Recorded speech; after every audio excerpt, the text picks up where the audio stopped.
یورپی year safety agency ایاسا نے PIA کی یورپ کے لیے پروازوں پر عائد پابندی ختم کی۔ 4 سال کے بعد یہ پابندی ختم ہوئی ہے۔ ترجمان PIA کے مطابق ایاسا نے PIA کی ٹیم اور انتظامیہ کو ان کے سخت ترین سٹینڈرڈز پورے اترنے پر مبارکباد دی۔ PIA ایاسا اور ان کے قوانین اور ضابطوں پر مکمل عمل پیرا رہے گا۔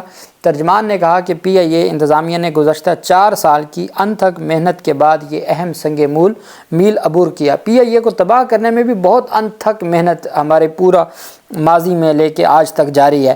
اس پابندی کے بعد پوری قوم اب یورپی سیکٹرز پر دوبارہ اپنی قومی ایئر لائن پر براہ راست سفر کر سکے گی، اور میں نے دیکھا اس کے اوپر اوورسیز پاکستانی بہت خوش ہیں، اور وہ یہ چاہتے تھے کہ ہمارے ملک کی جو ایئر لائن ہے وہ یورپ بھی ہے، ان کے لیے سفر کے لیے بھی آسانیاں ہوں گی۔ تو میں سمجھتا ہوں کہ چلیں کہیں تو کوئی ہم بھی کہیں سرخرو ہوئے، اور اب اللہ کرے کہ اسی چیز کو مد نظر رکھتے ہوئے جو 10 ارب روپے بولی لگی تھی، اب اس کی بولی یا اس کو آگے جو PIA کی بہتری کے لیے اور اس کی ترقی کے لیے کوئی کام کیا جائے۔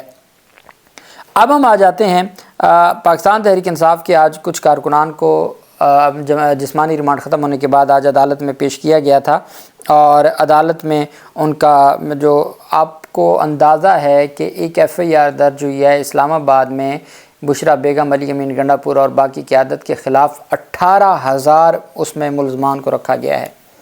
مطلب یہ ہے کہ یہ مانتے ہیں کہ 18-20 ہزار تو وہ ہیں جن کو یہ ملزمان رکھ رہے ہیں، تو کتنی بڑی تعداد ہوگی، اور پھر کس طریقے سے گھنٹوں میں انہوں نے وہاں سے صفایا کیا ہے۔ تو وہ ایک مقدمہ درج کیا گیا، جبکہ پاکستان تحریک انصاف کے آج بھی کچھ کارکنان کو پیش کیا گیا۔ تو 4 دن کا ایک ہی آرڈر ہے، 4 دن کا 5 دن کا 4 دن کا 5 دن کا جسمانی ریمانڈ عدالتیں دیے جا رہی ہیں۔ جو ریمانڈ چلا جاتا ہے ہائی کورٹ تک وہ ویسے کالعدم ہو جاتا ہے، باقی عدالتیں ریمانڈ، چونکہ ریمانڈ کے لیے ضروری ہے آپ نے ریویژن فائل کرنی ہے، ریویژن کے لیے آپ کو آرڈر چاہیے، آپ کو ٹیسٹڈ کاپیاں چاہیے، وہ نہیں ملتی، دستخط ملزمان سے کروانے ہیں وہ نہیں ملتے۔ اچھا، ایک اور چیز، متی اللہ جان کو ریلیز کر دیا گیا ہے، اڈیالہ جیل سے ہی ان کو رہا کر دیا گیا ہے، اور جو یہ تھا کہ ان کو فی الحال سوموار تک رہا نہیں کیا جائے گا، ان کو بالآخر رہا کر دیا گیا ہے۔ اب جانتے ہیں 8 مقدمات میں عمران خان کی درخواست ضمانت خارج ہوئی، اور فیصلہ جو تحریری حکم نامہ آج عدالت نے تحریر کیا ہے وہ فیصلہ میں آپ کو سناؤں گا تو آپ بھی حیران رہیں گے، چونکہ انہی 12 مقدمات میں ٹوٹل 12 مقدمات تھے۔ 12 مقدمات میں جسمانی ریمانڈ کا لدم جب قرار دیا طارق سلیم شیخ صاحب اور جسٹس انوار الحق پنو صاحب نے، 2 رکنی بینچ تھا، تو انہوں نے واضح طور پر پورے کیس کا انہوں نے کہا عمران خان کے حد تک صرف اتنا کیس ہے کہ ایک بندہ وہاں پہ پولیس کانسٹیبل ہے، وہ وہاں پہ کوئی بات سنتا ہے اور وہ اس کی بنیاد پر ان کو نامزد کیا جاتا ہے، اور وہ جس مقدمے میں وہ بیان دیا جاتا ہے، جو اصل جس مقدمے کا وہ بیان ہے وہ مسلم لیگ نون آفس حملہ کیس ہے، اس میں عبوری ضمانت منظور ہو گئی ہے، تو پھر کون سا کس گراؤنڈ پر؟ اور عدالت نے کہا تھا جب آپ کے پاس کوئی گراؤنڈ نہ ہو تو آپ ڈسچارج کریں۔ اب 12 مقدمات میں 4 مقدمات میں جج ارشد جاوید نے اس کے اوپر فیصلہ لکھا، انہوں نے بھی یہی باتیں لکھی، لاہور ہائی کورٹ کا ڈویژن بینچ بھی یہی لکھ رہا ہے، لیکن ایک دہشت گردی عدالت کا جو ڈسٹرکٹ عدالت کا جج ہے وہ الگ فیصلہ دے رہا ہے لاہور ہائی کورٹ سے بھی، اور اب فیصلے میں جو ریزننگ دی گئی ہے وہ میں آپ کو پڑھ کے سناتا ہوں، تفصیلی لمبا فیصلہ ہے۔ انسداد دہشت گردی عدالت نے 9 مئی سے متعلق عمران خان کو قصوروار قرار دیتے ہوئے ضمانتیں خارج کرنے کا فیصلہ دیا ہے۔ ATC جج منظر علی گل نے 6 صفحات پر مشتمل تحریری فیصلہ جاری کیا ہے۔ ہم کہتے ہیں کہ رول آف کنسسٹنسی یہ ہے کہ 4 مقدمات میں لاہور کے بعد از گرفتاری منظور ہوئی ہے، 7 مقدمات میں عبوری ضمانت لاہور کے 9 مئی کے مقدمات میں ہو چکی ہیں منظور، 14 مقدمات پنڈی کے منظور ہو چکی ہیں بعد از گرفتاری ضمانتیں۔ تو یہ جو رول آف کنسسٹنسی ہے، پھر لاہور ہائی کورٹ کا فیصلہ ہے، تو اس کے باوجود ضمانتیں خارج کرنا یہ کوئی عام فیصلہ نہیں ہے، یہ غیر معمولی فیصلہ ہے جو غیر معمولی حالات میں ہوتا ہے۔ جج صاحب نے کہا کہ زمان پارک میں تیار کی گئی سازش کے گواہان کے بیانات بھی ریکارڈ پر موجود ہیں، پروسیکیوشن کے پاس عمران خان کی اشتعال انگیزی کی ہدایات کے آڈیو اور بصری ثبوت، بصری ہیئر سے، وہ موجود ہیں، اور ہمارا قانون کہتے ہیں hearsay evidence is no evidence in the eye of law. فیصلے کے مطابق عمران خان پر الزام ہے کہ انہوں نے اپنے ممکنہ گرفتاری کے حوالے سے ایک سازش تیار کی۔ الزام کے مطابق سازش تیار کی گئی کہ گرفتاری کی صورت میں دیگر قیادت ریاستی مشینری کو جام کر دے۔ عمران خان کے وکیل نے دلائل دیے کہ وقوع کے وقت عمران خان گرفتار تھے۔ پروسیکیوشن کیس ہے کہ عمران خان گرفتاری سے قبل ہی سازش تیار کر لی تھی۔ دہشت گردی عدالت کے فیصلے میں کہا گیا کہ وکیل عمران خان کی دلیل میں وزن نہیں ہے کہ عمران خان وقوع کے وقت گرفتار تھے۔ وکیل عمران خان نے دلائل دیے کہ عمران خان کے مختلف کیسز میں ضمانتیں بعد از گرفتاری ہو چکی ہیں۔ ہر کیس کا فیصلہ اس کیس کے اپنے میرٹس پر ہونا چاہیے۔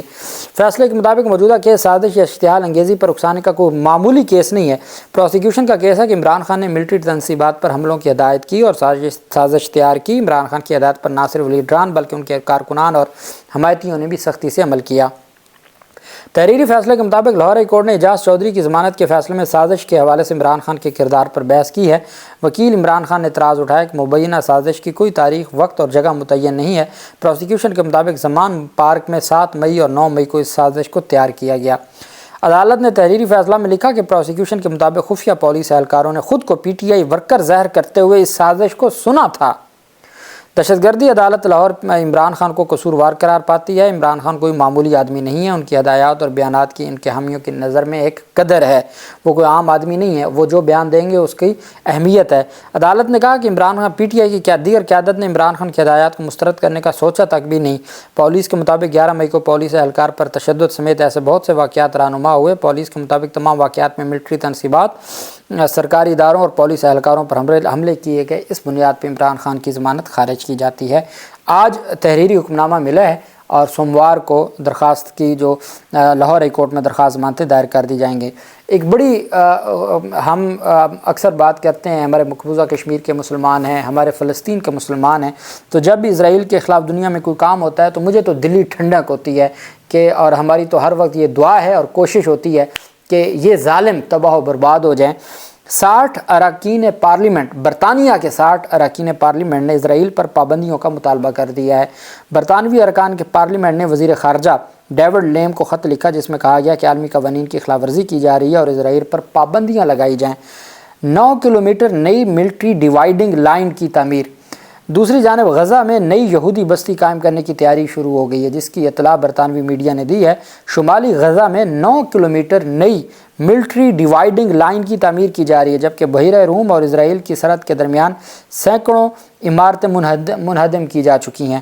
اسرائیل فلسطینیوں کو مستقل طور پر بے دخل کرنے کا منصوبہ بنا رہا ہے اور اگلے 1.5 برس میں یہودی آبادکاروں کو بسانے کا ارادہ رکھتا ہے، اور اس کے باوجود جو معاملات ہیں وہ بہتر نہیں ہو رہے، اور اس وجہ سے انہوں نے کہا کہ ہر صورت جو ہے وہ اسرائیل پر پابندیاں لگائی جائیں تاکہ وہ مزید وہ جو 9 کلومیٹر کی ایک ملٹری باؤنڈری بنا رہا ہے اور اس میں یہودیوں کو وہاں پہ وہ سیٹل کرنا چاہ رہا ہے، تو اب اس کے اوپر پابندی، یہ 60 ممبران پارلیمنٹ نے جو وزیر خارجہ جو ہے ڈیوڈ لیم ان کو لکھا ہے وزیر خارجہ کو، اور پابندیوں کا مطالبہ کیا، چونکہ وہ کوئی پاکستانی پارلیمنٹ تو نہیں ہے، برطانوی پارلیمنٹ ہے۔ دنیا میں پارلیمنٹ کا کنسیپٹ ہی برطانیہ سے آیا، تو وہ جو موجودہ ماڈرن پارلیمنٹ کا کنسیپٹ ہے اور ماڈرن جو جمہوریت کا کنسیپٹ ہے، تو وہ اگر مطالبہ کر رہے ہیں تو اس کا ایک امپیکٹ ہوتا ہے، اور ہم امید کرتے ہیں کہ یہ جو ہماری امت مسلمہ ہے،